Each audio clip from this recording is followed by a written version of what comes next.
So I don't know how it became more popular, but it's good. It's good. Yeah.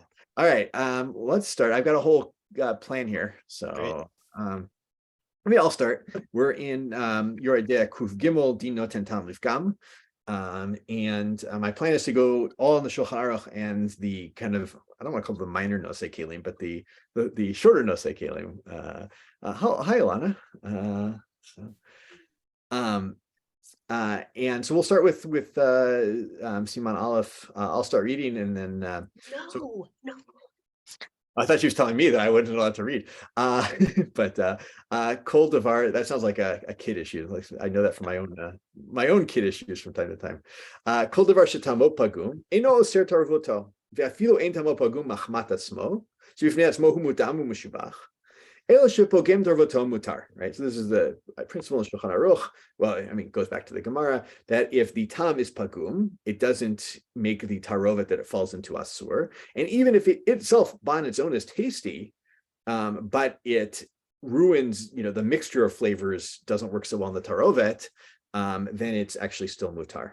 And the Haggah, the Rama adds mihu dvarim hachashuvim kebirya or seba. Im enam pigumim beatzmam, afal pi shepogmim hatavshil, enam betelim afilo be'elef. He says, but things that are chashuvim and therefore don't have bitul in general, they have to be completely pagum on their own. Not completely. I just want to say completely. They have to be pagum on their own. Not that their mixture into the tarovet makes it is pogam.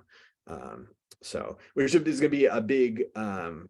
Well, just two things, just to remind people, right? We have this principle that we learn from the Nevela of giving it to the ger, this idea of pigima, and there something on its own has to be completely pagum, that even not ra'ui ger. On the other hand, in the we have this principle that when it's in a mixture, it doesn't have to be pagum on its own. It just has to make the mixture pogam, and we'll get how much it has to in the next seif. So. But okay, good. I want and then maybe let's kick ourselves off from that with the Pitchei Tshuva Aleph Kayot Seba Im Inan Pigumim. This is the Ramaz comment that things that are chashuvim are not, they just they themselves as being pagum on their own, not that they are pogam the tarovet. So maybe Yavni, you're here first, so you get to start. Sure. עיין שח שכתב כגון וחתיכה ראויה להתכבד ודבר שבמניין וכהגבנה. וכתב הפרי מגדים, רוצה לומר כגון כגון I think it wasn't basar b'chalav. I had it yesterday. Maybe. No, it can't be. No, it can't be. Not sure.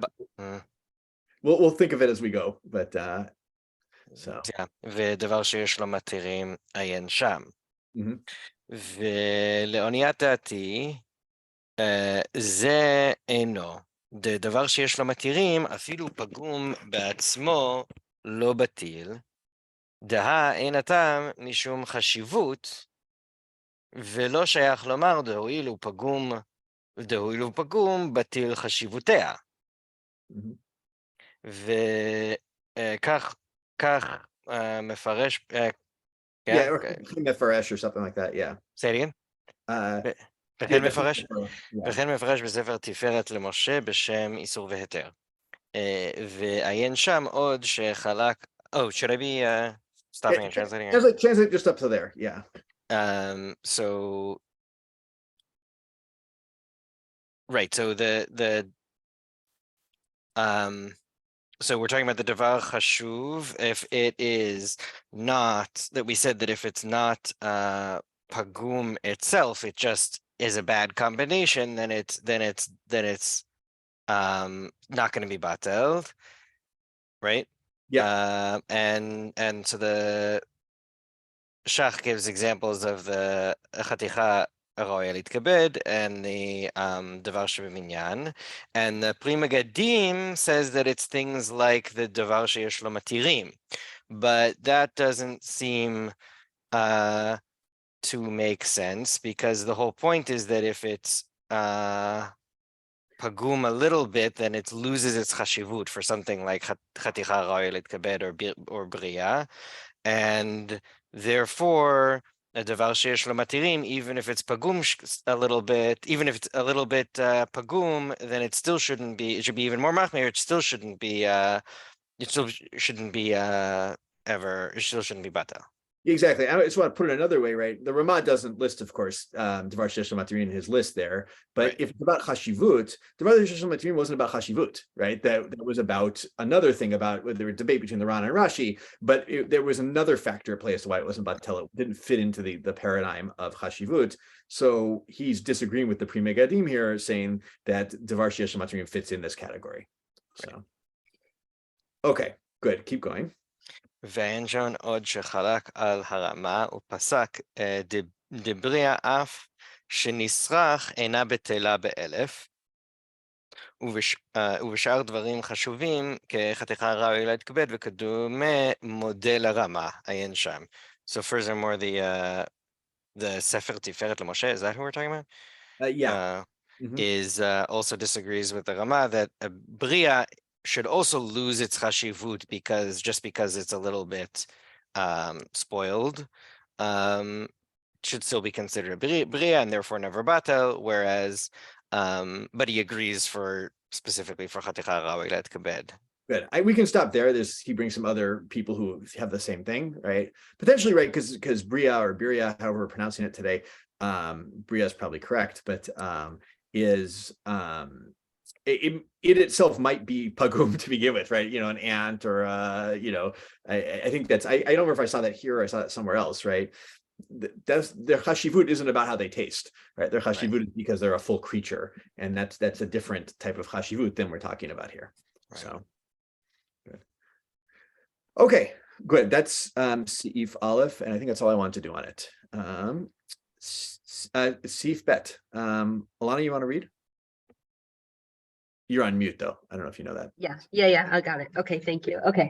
פגם זה, אין צריך שיפגום לגמרי עד שיהא קץ לאוכלו, אלא אפילו פוגם קצת, אינו אוסר תערובתו, ויש מי שאומר, דהיינו דווקא כשנתערב איסור מועט עם היתר מרובה, אבל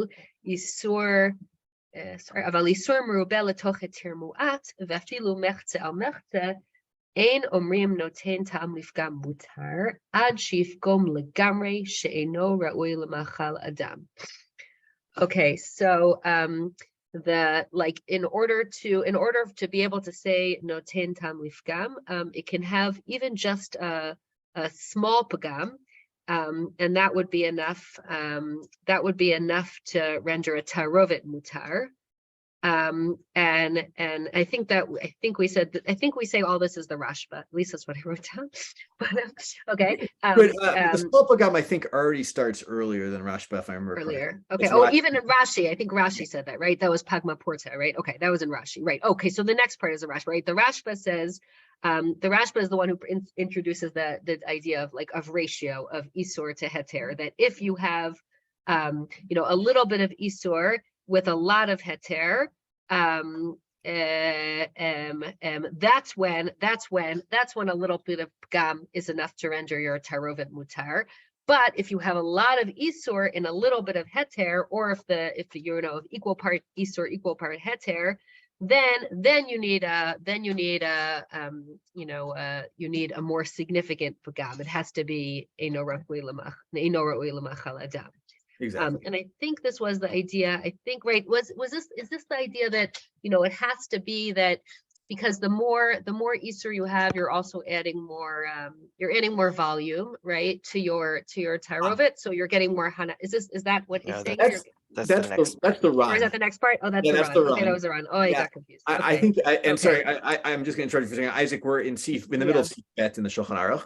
I think it's a great question. So I think here the Rashba is really his sense is at what point does it flip? Oh, right, that was the Yesh Misha Chokech. Sorry. Okay. Yeah, that's exactly the run. The Rashba, I think, is this kind of flip of, well, if we have that Nevela has to be completely pagum, so like Mimachal Adam, at what point does something flip from being a tarovet to being that thing? And he's like, when it's majority that thing, all right, you can no longer say it's a tarovet, and then we have to go back to the nevela standard, not to the mixture standard anymore. So, oh, you're on mute again. Sorry. Sorry. At what point is the quantity of isur so much that we consider it more like the nevela itself than like the tarovet, such that we need pagam legamri? Is that what you said? Is Exactly. that right? Yeah. Okay, got it. Yeah. Okay, thank you. Yeah. So, Okay. Okay, 1 second. Okay, can I keep going? yeah, please keep going. Yeah. Okay. Okay, okay. ואם אין שם ממשו של איסור, אלא טעמו בלבד, אפילו איסור מרובה והיתר מועט, מותר אם פוגם קצת. So if there's no mamash, then we consider it a tarovet, such that a small, like to the extent that meaning that even a small pagam is enough to matir the tarovet. Exactly. And we talked a little bit in class about some of the various opinions out there. We won't get too much into it right now, but what does it mean that it's only tamo and not mamasho? But I do want to point out that one of the reasons we haven't maybe talked about this is my own thought, but up until now is we've kind of, followed the idea, with the exception of like the ra'ah, of tamo ke mamasho, maybe even deraita, right? And this tam pagum is where we split that coupling between, it's no longer tamo ke mamasho in this category, and so therefore we actually now have to worry about what counts as mamash and what counts as tam.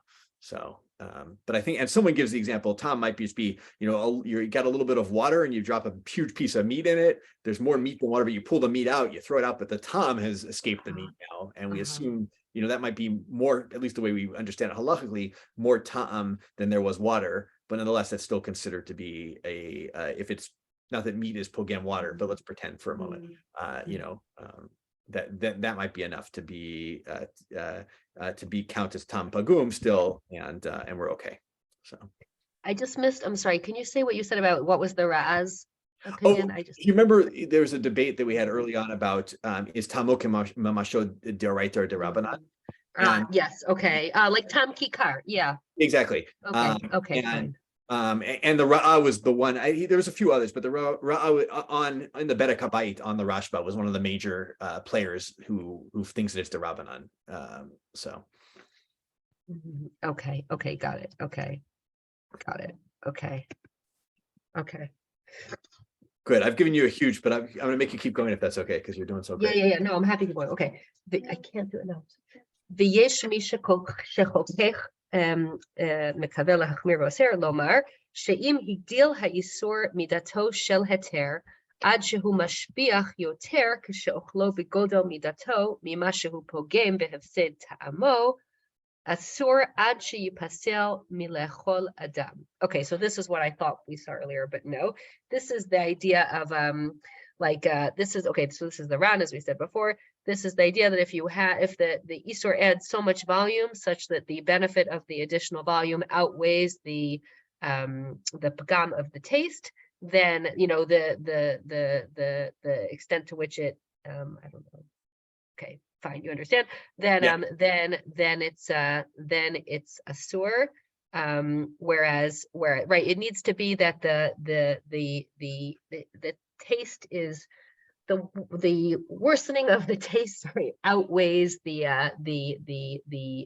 increase in substance or volume. Exactly, right. So he's got a competing factor in there of like, well, sometimes you don't eat things because of the taste, you eat things because of the volume, right? Or Hana'ah is about being, savea, and not just like, how it tastes to your tongue or whatever. It's your stomach and your tongue, so you have to do the trade-off. Exactly. So. Okay. Okay. במה דברים אמורים שפוגם מתחילתו ועד should I keep going? Yeah, you're doing great. Okay. Yeah. Okay, במה דברים אמורים שפוגם מתחילתו ועד סופו, אבל אם השביח ולבסוף פוגם, או פוגם ולבסוף השביח, אסור. So when can we say that we have this heter of tam lifgam? Only when it's pogam, like all the time. But if it's originally makes it better and then it tastes worse, or originally makes it worse, then makes it taste better. I think we saw this with the grisim and the we saw this It was with right? Like vinegar. the hot grisim and the yeah, right, grisim and chometz, that like if it's hot or cold, I don't remember which one, like it can taste better first and then worse. Right? Exactly.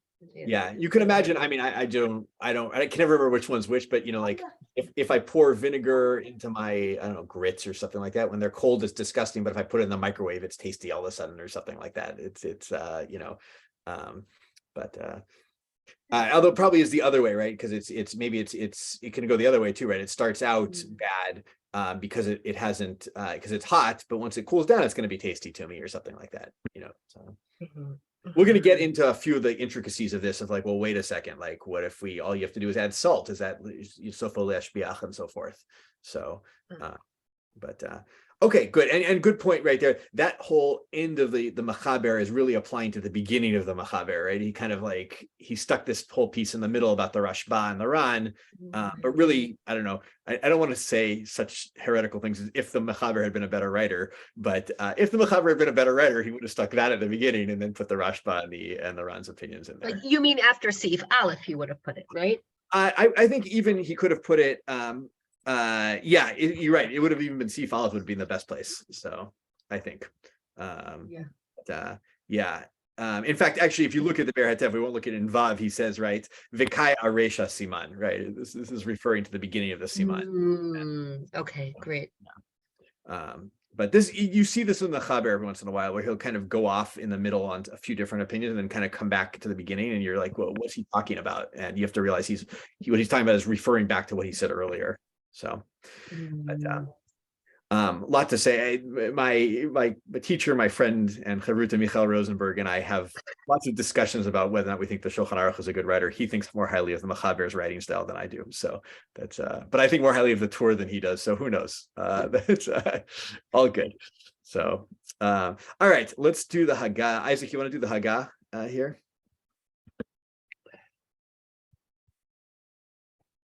Do we have Isaac in the? If not, I'll do the Haggah. All right, Isaac, we'll come back to you, see if you can read it a little bit. I'll do the Haggah for the moment. Haggah. Yeshomrim. Afal gavda isur noten tam lifgam ve'machal mutar mikom makom hakdera asura ve'im bishlu ba achar kach toch meit la'et tavshil she'isur harishon noten botam lishvach Nesara tavshil hasheni im lo hayabol shishim neged hayisur harishon. So this is, it's like he says, if you have an isur that's noten tam lifgam, right, and you can eat the food now, but the pot that you cooked it in is forbidden, and if you then cook afterwards something else in it, something else in it where that original bad flavor, the original isur that gave bad flavor in the first thing gives good flavor in the second dish, then that second dish is asur. So unless you have 60 against it, right? Of course, right? Our normal rules of beats will apply. Aval im ne'aroa tavshil rishon bekaf utchavo achar kach hakaf letavshil sheni shehu gam ken pogem lo nesra kedera.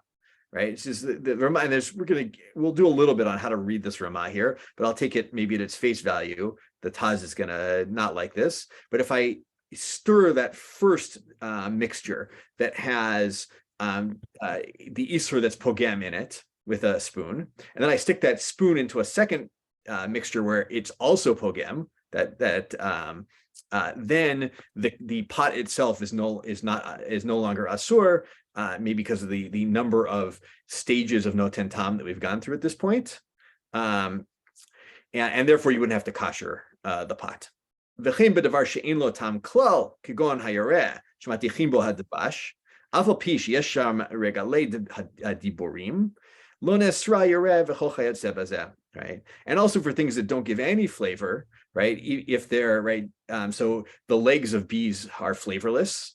If you get legs of bees are, of course, and we also have this principle kind of implied here. It's stated other places in the Machaber are pogem in honey.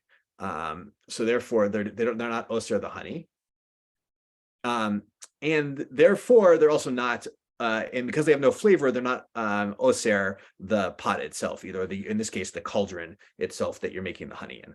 So, okay, that's all the Ramah there. I don't think we did that piece in the Ramah in class, actually, if I remember correctly. We ended up talking about Didn't we talk about the Taz and the Yeah, no, sorry, the honey piece, the honey and the honey piece, right? the Yeah, things no, with maybe no not. flavor we didn't Yeah. do. So how are we doing on time? Okay, I have a few comments of the Be'er Hatev I wanted to look at on this this seif in particular, which I think are important review points. Isaac, maybe now maybe if we've got you back, your book saving has happened. Start with the Be'er Hatev Gimel. So go back where he talks about that it only needs to be pogem ketzat. Okay. Be'er Hatev Gimel.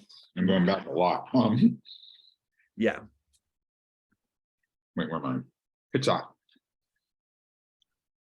אבל דבר שאינו נותן טעם, לא לשבח ולא לפגם, אסור. וראיה מגיד הנשה בסימן blah, blah. Okay. So something that doesn't impart positive flavor and doesn't impart negative flavor is still aser, and the proof is gid hanashe. And I think what he's saying from there is like, a gid doesn't have ta'am and it's still aser, so therefore without ta'am, still aser. Exactly. This is the question about neutral things, right? Like, what about, we've talked about tam pogem, we've talked about tam that's l'shavach, but we haven't talked about neutral flavors. And although, I mean, the Ramah just actually mentioned them in terms of the yoreh, but in general, neutral flavors are not problematic according to the Be'er Hatev here. So, okay, good. And I want you to skip a little bit to, we actually looked very quickly at Vav. So look at Zayin. In the Be'er Hatev, Zayin and Chet, I think, are actually fairly important. So Isaac, keep going. Yeah, Zayin, let me find Zayin. Okay. Hishbiach. כתב השח דווקא אחר שהשביח אסור, אבל קודם שהשביח מותר, אף על פי שאפשר שישביח אחר כך, כיוון דהשת פוגם הוא.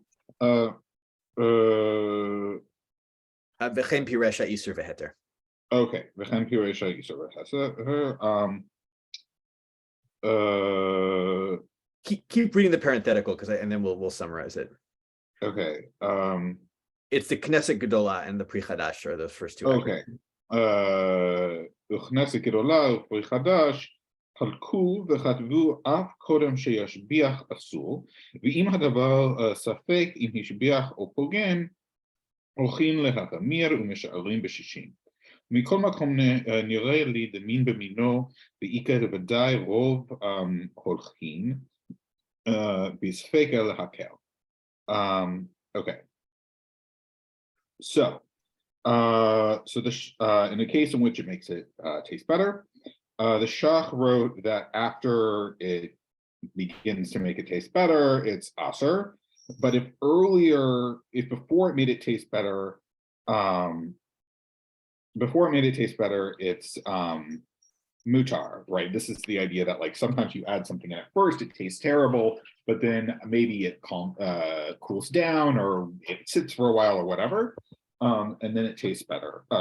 So before it gets to that tasting better point, you could eat it, even if later it's going to make it taste better. Okay, because right now it tastes bad. Good. I just want to say, like, I think the Shach's thought process here, right, is he's like, even though we said if it's sofo le'ashbiach, it's asur, he says that's because don't say, hey, it used to be pagum and now it's mashbiach, so but I can still eat it because it was once it was pagum, it was batel, so to speak, batel is almost the wrong term, but it kind of shows up here a little bit. He says don't say that. That's why the Shulchan Aruch has to write that, but don't think that, like, don't worry, like it's pagum now, but maybe it will get better in the future. No, as it stands right now, right, that's how you have to think about it, as opposed to all these other sources, right, who say no, that's not true. So yeah, it occurs to me too that if you're in a situation where you don't have a lot of food, the fact that it tastes bad right now is enough of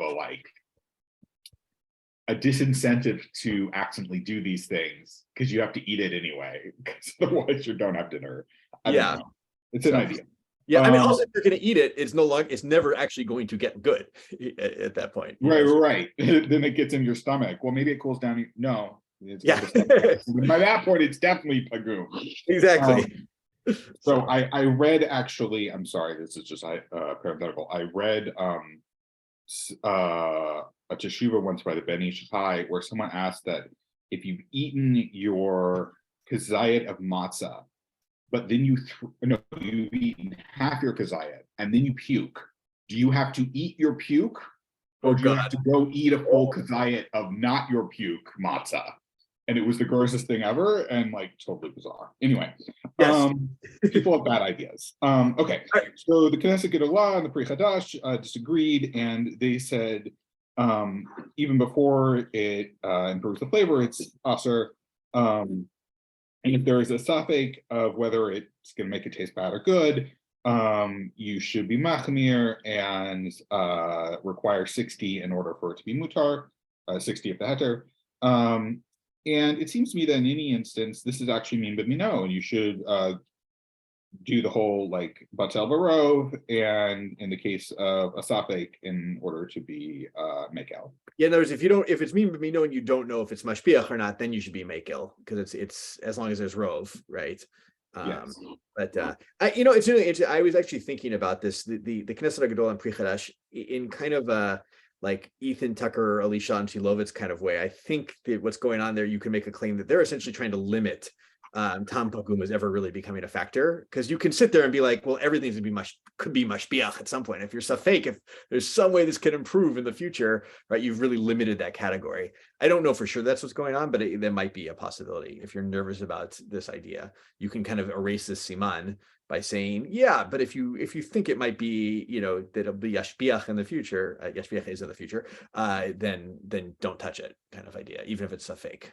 So, well, yeah, and I think it's interesting too that the Be'er Hetev is saying if you're not sure if it's mashpiach or pagum, you assume that it's min b'mino, because in the case of min b'mino, there's no, I don't think he says you assume it's min b'mino. He says mumakobakam near eli. You treat it like. Oh no! I think he says if the case that the thing that got added that is pogam is min b'mino, then you can be makil on it. About being min b'mino, how is it even pogam or not? Yeah, it's a great question. Well, no, it could still be, right? You could have I think because remember we don't go batar tam, we go batar shem, right? So if you have I don't know spoiled chicken soup that you drop into good chicken soup, and the spoiled chicken soup happens to be treif chicken. Then it could be me, So, but good question. So, all right, and to be fair, take actually, do I want to do chet? No, let's. I have a question. In my edition, it says like at the end of that parentheses, it says like peresh chet, like Pri Chadash. Is this a quote from the Pri Chadash that the Bereit is? Yeah, I think the whole thing is the Pri Chadash, where he says the Pri Chadash is you should be machmir and measure in 60 if there's a fake, unless it's min b'mino. And then you can be mekel. So that's my take on it. I didn't look in the Pri Chadash, but that was my take on this. So, okay, good.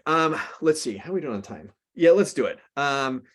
Kedera. So this is the whole thing with the Ramah says that if you have an initial noten tam leaf gam case and you stick a spoon in it, and then you take that spoon, you stick it into a second tavshil where it's also pogem, then you don't have to worry about having to kasher the kedera anymore, right? As opposed to the other case where if you just the kedera where there's something pogem in it, you do have to kasher the kedera afterwards. So we mentioned this a little bit, but I want to see in the Be'er Hetev the Taz kind of jumping on this. Sarah, welcome to class. Read for us. I'm so Thank mean. you. Sorry, I was late. I got stuck in a meeting that would never stop. Okay, Hagdera. Dahavenat barnat ha'isur bekaf v'hakaf betavshil v'hatavshil bekdera v'adain kulo heter kivan shehu pagum v'hiksha betaz lama li'shetacha v'hakaf shte pa'amim lenoten lifgam אפילו אם תחב תחילה בנותן טעם לשפך, ואחר כך תבוא לנותן טעם לפגם, ואחר כך בישל בקדרה הזו, נמי שהרי דהווה נת בר נת. דהקף נתן טעם פגום בתבשיל, ותבשיל בקדרה, והקדרה תיתן אחר כך במה שיתבשל. הווה לאין נת בר נת. ומסיק להלכה אפילו בחד נת לפגם שהרי. Okay, so he says that the Taz is is confused about why it seems like we need the spoon to go into two, right? So the original case is you have a spoon that is, you stir something asur, and then you stir something else, and then that something else like is bolea into the pot. Then the question is like, what's the status of the pot? Yeah, I think it's even maybe a little bit less than that. So you have something that's mutar, but it's got tam pagum in it of something asur, right? You Right. stick the spoon into that thing, then you stick the spoon into a second dish that also makes it pagum, right? Sure. Yeah. Okay. Right. Okay. Right. So then the Taz is confused about why you need to stick the spoon into two different things, because he says, I feel even one, it like even only one step of you took the spoon into the thing that has some isur pagum in it, then take that spoon and take it and stir something else that's also pagum, that should already be enough to say that the kedera is totally mutar. Exactly. So, right. This actually, I think, comes into a little bit of a debate that we'll see when we get to Basar B'Chalav, where the Ramah seems to want more. And the Gemara is not so clear there. The whole thing about fish and kutach, which we'll get to, that like how many steps are involved, and the Ramah seems to want an extra step. He wants kind of not bar not. And everyone else just wants not bar not. So this might be a continuation of that debate going on there, and people just being confused as to why the Ramah needs so many steps. So, but okay, all right, good.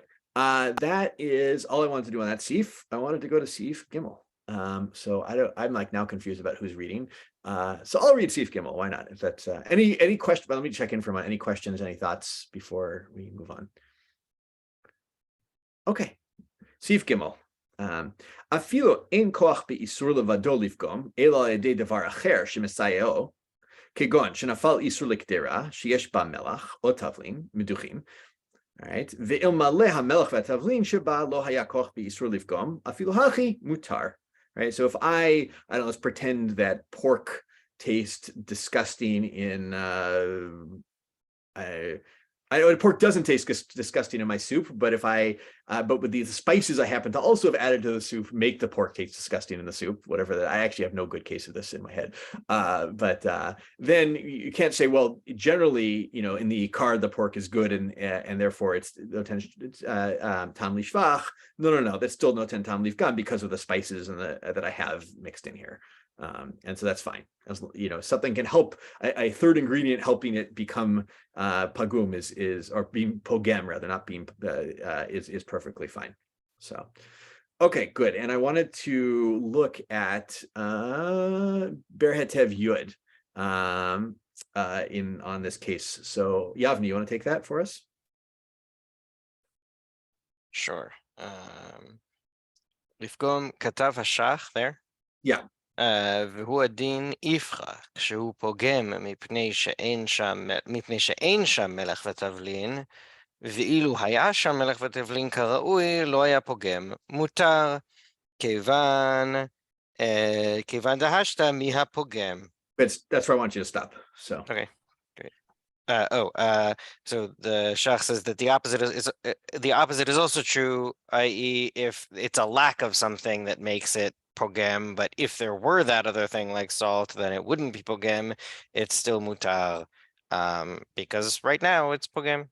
Exactly, which is actually consistency we saw in the Shach, I believe. Right, he was also the one who said that sofoli ashpiach is only when you actually do it, and it's shmash biach, not beforehand. So, okay, good. The other thing I wanted to read here, we've got time, I think. Does everyone have Chidushei Rabbi Akiva Eger in their edition? In mine, he appears right below the shulchan, right below the Taz actually, but the Taz and the Shach, next to Biur Hagra. Hagahot Raka. Yeah, Hagahot Raka, Rabbi Akiva Eger. Yeah, I have it too. Sorry. Good. That's everybody. Sarah, Alana, do you have Rabbi Akiva Eger? Good. All right, good. Riavni, you should see there, Miha Pogem Kedeita B'Shas. He's a quote from the Shach, but I don't think we need the Shach so much here. So I wanted to see their Chidush here. So go ahead. Okay. ונראה לי לדון דו מותר להוסיף עד 60 וליתן אחר כך מלח ותבלין שישביח. ואין בזה משום ביטול איסור לכתחילה. Okay, so he says, so we said you can't add to get to 60 if some isur falls in, you can't add to get to 60. But we have a case where something isur fell in that doesn't taste good. If I added salt, then it would taste good. But what I can do is I can add, right now it's mutar because it's lifgam. So I can add to 60 so that it's batel b'shishim, not noten tam at all, and then I can add the salt, which would make it taste good. Exactly. He gets into a little bit of like, if you follow the Rashba, it seems really that tam pagum is batel berov, right? In some ways, right? That's kind of really what we've been playing out here. And so it's batel the whole time. It's mutar, and then you're just adding to it. Not a problem. So I wanted just to see that. I think actually that could be a real thing where, you know, somebody adds something in a stage of cooking something, and they're like, oh my gosh, you know, it's definitely not 60, but it is disgusting at the moment. I haven't added the right flavors yet. And you could follow you'd have Almali Smocha of Rabbi Akiva Eger here to say, yeah, okay, so add all the rest of the stuff. If it's then Batel B'Shishim, that's not Bitul Lechatchila, you know, Isur Lechatchila. I wonder if you could argue that, like, right now, because it hasn't cooked yet, it's still raw, like some raw piece of meat, that it's lifgam. Like, I wouldn't eat that. So I can. I'm not willing to go that far at the moment. That takes a much better thinker than me. So yeah, but no, it's interesting. Like what counts as, you know, lifgam being and so forth. Okay, good. And no, I wanted to move on to Sif Dalid. So Alana, do you mind reading Sif Dalid for us? Okay. Shemen udvash shel oved kochavim. אף על פי שהם מבושלים, מותרים, מפני שהבשר פוגם את השמן ומסריחו, וכן לדבש. I don't know if I can explain it. I'm not sure I know what's going on. Great. I'll give you the background here. And this is it seems to be that people are buying certain oils that are cooked and honey, right, which is boiled maybe ahead of time from the non-Jews. And maybe there's a worry that they cook them in their pots. Right. These were pots that were cooked with isur meat or something. Yes. And okay. And that would be that would answer the shemen or the dvash. Okay. Except but we say that the meat we assume that the meat gives tam lifgam and therefore it's mutar. Exactly. So this is like a pretty, you know, this is how they justify buying honey from the non-Jews. But the Ramah has what to say on this. So keep going. Because any isur meat would have given tam lifgam. Any isur meat cooked in that pot. That's exactly. Okay. V'yesh omrim debasar eino pogem dvash atzmo rak mashke hane'aseh midvash. Okay, so this is a stricter view, right? That you can't just say that the basar is gonna, you know, that any basar cooked in the pot would pogem the dvash. No, only if it were like a mixture made of the dvash, then you could assume that, you know, it's noten tam lifgam and mutar. It's actually meat, I think is what he's talking about here. The mashke that's made from honey is you know, some sort of alcoholic beverage that's made from honey is my assumption here. So in other words, in the Ramah's world, he's like, you can buy mead from the non-Jews because, well, that's clearly if there was any meat in their pots that was tam lifgam. But to buy honey from them, that's a sur. So wait, sorry, I didn't understand. Can you say that again? What's the distinction? I didn't understand. Yeah. So the Shulchan Aruch says you can buy honey from the non-Jews because, you know, they boiled it in their cauldrons, but their cauldron, which had meat, but meat is pogem and honey. And the Ramah says, no. We have from the Maharil, we have an opinion that that basar isn't actually pogem honey. And so don't buy the honey from the non-Jews, but it is pogem mead, right? Which is made from honey. Okay, got it. And so you can buy mead from, you can go to the non-Jewish bar and buy mead from them, but you can't buy honey from them. Got it. So, Okay. So, but and good, finish us up with the Ramah here. Okay. Uv'makom she'en hefsed gadol yesh lahachmir. Okay, and I guess not by the dvash either. They're not by the dvash or the mead. No, I know like- I think he means he's talking about the devash there. I think is the way I understood that. He says you can because this is a yesh omrim. It's like and if you can buy the kosher honey without any losses, buy that. So okay. Basar o chalav b'yayin heve lufgam umutar. good.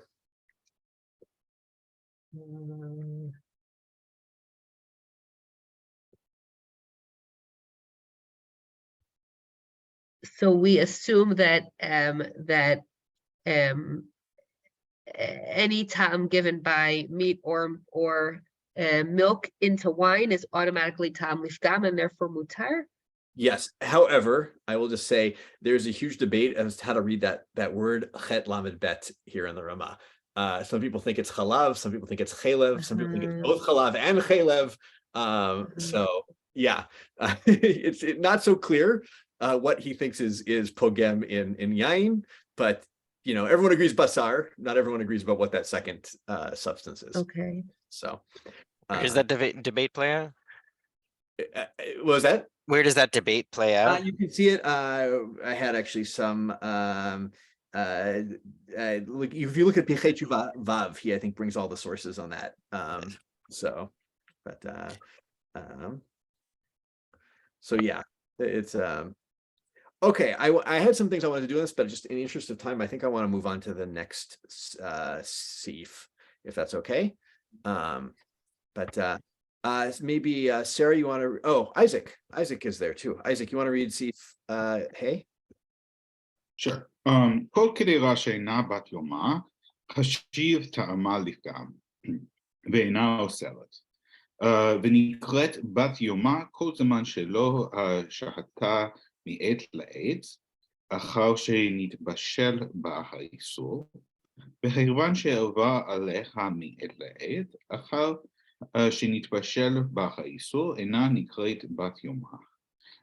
ואם בישל בה כשאינה בת יומה, תבשיל מותר, דהווה נותן טעם לפגם, והוא שתהיה מודחת שלא יהיה שומן על פניה, שאם לא הליכה אוסר, ואחרי היא חתיכת איסור שלא נפגמה, ויש מפילים, אפילו בישל בה קודם שהליכה. And then I'll do that and then great. After. Okay. So any pot that is not a ben yoma imparts ta'am lifgam and doesn't make things aser. Something is considered about yoma whenever it hasn't waited mi 8 la-8 since the last time it was cooked in, and so mi 8 la-8 is usually like 25 hours. It's a day. Let's say a full day, right? So yeah, but we're also I think this is going to be in the Haggah that we can in a pinch linat laila. Yeah, good. Linat laila is not mi 8 la-8. Linat laila Right. is another definition of eina bat yoma that comes in Rashi. But no, thanks for pointing that out. It's a really important point. So okay. Okay. And so after you've waited me 8 la-8 a day, after cooking the Easter, it's not called bat yoma. And if you cook something in it, when it's not bat yoma, the food that you cooked in is okay, because it's considered noten ta'am lifgam. That's basically, this is like weirdly repetitive for the Beit Yosef, well, for the Shulchan Aruch. Okay. So this is a case in which it was washed, so it doesn't have any fat on like the walls of the pot. And if it wasn't washed, then it makes things aser. And it's considered like a piece of Easter meat that does not damage the taste and therefore makes things aser. But there are people who say that it is permissible, even if you cook something in it before it was washed. Mhm. This is if it's not by Yoma. Exactly. So, but, Okay. yeah, this is an important point. The whole debate between everyone agrees that what's in the walls of the pot becomes pagum after, let's say, 24 hours for the moment. But there's a debate about whether or not like food stuck to the walls becomes pagum or is pogem after 24 hours or not. And the Shulchan Aruch presents both of these opinions. So it's interesting, by the way, we're not going to do it inside, but if you look at the Taz Chet, he tries to come out with a ruling. He says, Ve'anan kaimalan kesfara rishona, v'chein katav belevush. And then if you look at the Nukudot HaKesef, he says that's a Toad Sofer, and it should be Ve'anan kaim. We actually have Ve'anan kaimalan, but there seems to have been a version that says Ve'ein kaimalan kesfara rishona in the Taz there. So just kind of an interesting point. So. Yeah. Okay, I finish up the Haggah with that piece. So okay, Haggah. The im yesh shishim neged mashe davuk alav lechule al mashareh me'achar dehakedera ena bat yoma v'hachi nahug.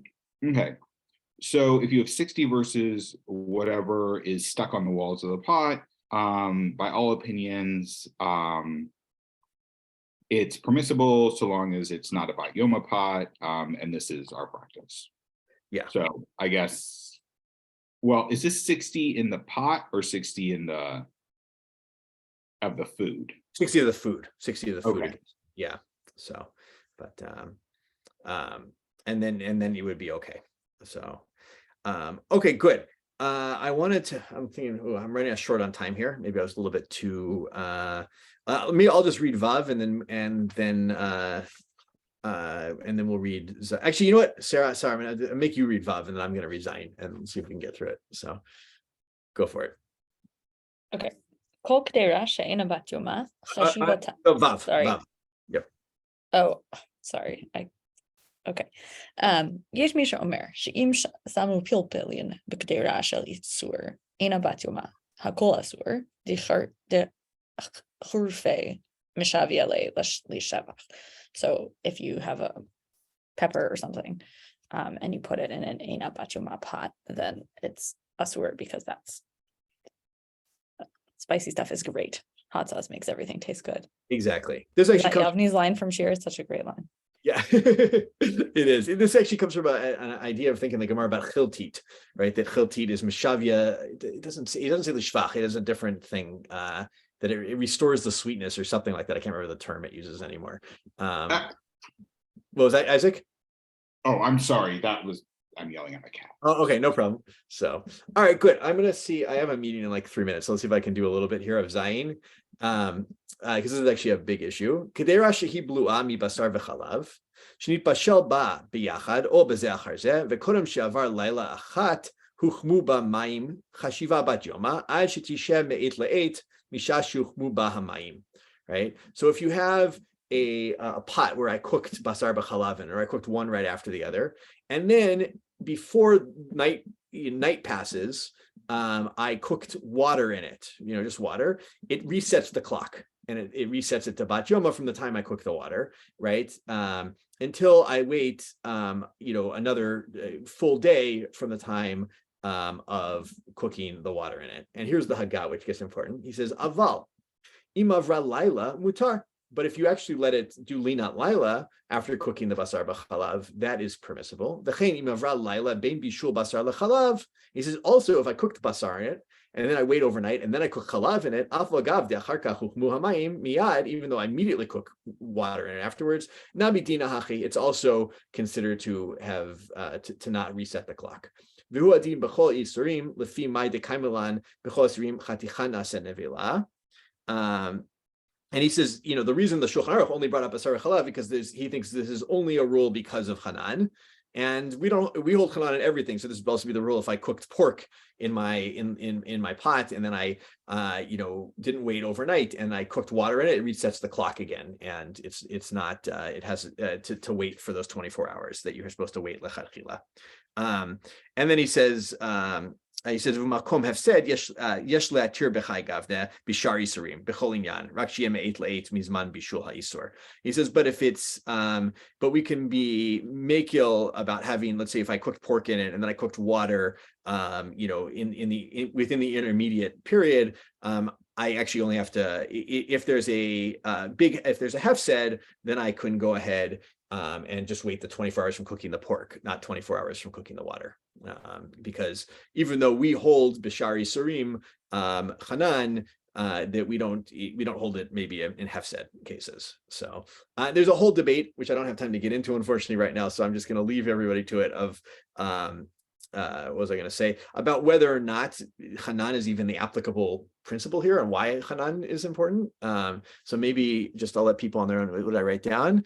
Oh no, I didn't put any sources. I think it's a Shach. It's Shach Yud Chet. Oh, we did it in class. Look at it again. Yeah, that's but and Linat Laila, of course, right, is Rashi. It's like a lot of major poskim who think that Linat Laila is all you need, which is why we're willing to rely on it in this case. So okay, sorry I cut it short at the end. I need to manage time a little bit better. I will improve for next time. So have a good Shabbos to all of you. Okay. Good Shabbos. Thank you, Joel. Shalom. Thank you. Of course. Thank you. Shabbat shalom. Shalom.